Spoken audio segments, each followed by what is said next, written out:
তালায় শিক্ষকের মারধরে রক্তাক্ত দ্বিতীয় শ্রেণীর ছাত্রী।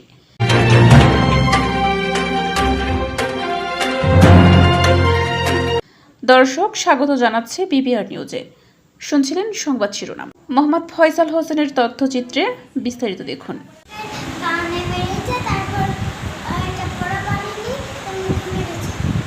সাতক্ষীরার তালা উপজেলায় দ্বিতীয় শ্রেণীর এক ছাত্রীকে মারধরের অভিযোগ উঠেছে এক প্রধান শিক্ষকের বিরুদ্ধে।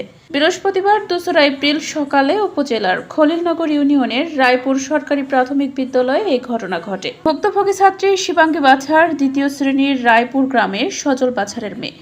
ছাত্রীর মা দীপা বাছার জানান, স্কুল থেকে মেয়ের কান্নার খবর পেয়ে তিনি বিদ্যালয়ে গিয়ে দেখেন তার মেয়ে কাঁদছে। প্রধান শিক্ষক প্রথমে একটি চড় মারার কথা স্বীকার করলেও বাড়িতে এনে দেখা যায় মেয়ের পিঠে আঘাতের চিহ্ন ও লাল দাগ রয়েছে।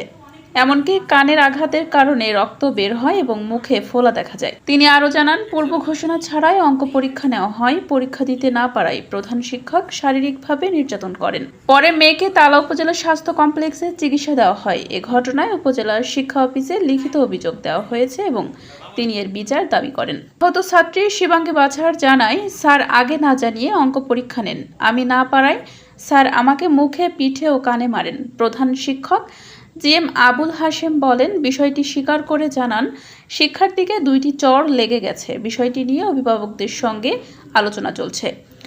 উপজেলা সহকারী শিক্ষা কর্মকর্তা বাবুল রহমান বলেন, ঘটনাটি দুঃখজনক। অভিযোগ পেলে তদন্ত সাপেক্ষে প্রয়োজনীয় ব্যবস্থা গ্রহণ করা হবে।